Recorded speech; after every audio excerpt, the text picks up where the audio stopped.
Hello, and welcome to Waste Pros SRQ MRF in Sarasota, Florida.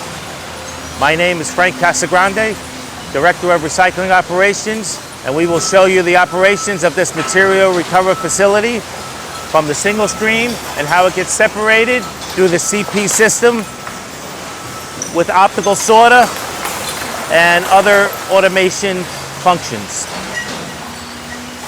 Okay, this is the first part of the MRF. We have the in-feed conveyor. It's a slow-moving conveyor that controls the flow through the entire system. In MRF terms, we call it the gas pedal. The faster you run it, the more material goes through the system. After the in-feed conveyor, we come to the two C2 and C3 conveyors, which goes to the pre-sort station where they pull out all the contaminants, the large contaminants, the bulk rigid plastics, and other metals that's not supposed to be in a single stream. Plastic bags, toys, egg cartons, and other contaminants that are non-conformant to single stream material. After the pre-sort, we have the OCC screen. The OCC screen separates the large cardboard boxes from the rest of the single stream material and goes over the tops, and the unders, the smaller material, goes down to the glass breaker. This is the quality control station. After the OCC, we have to pick out the large items, some newspapers, plastic connected to cardboard, and other styrofoam products, so the cardboard stays clean.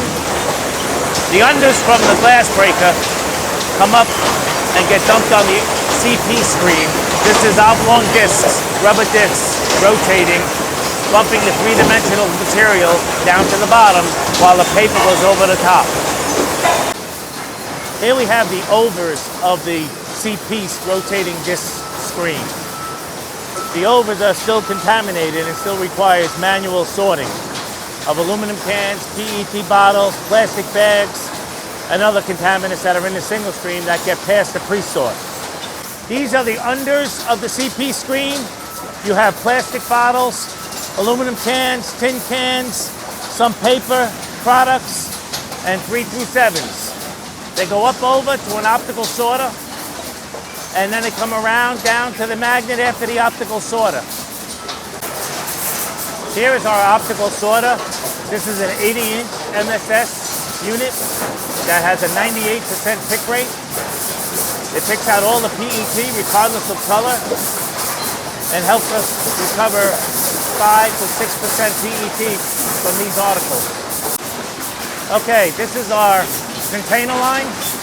After the optical sorter and the magnet comes manual labor to pick the natural HDPE, the color HDPE. Then we have a QC for PET bottles that are full of water, and also 3 through 7s, and then the paper that gets across the screens.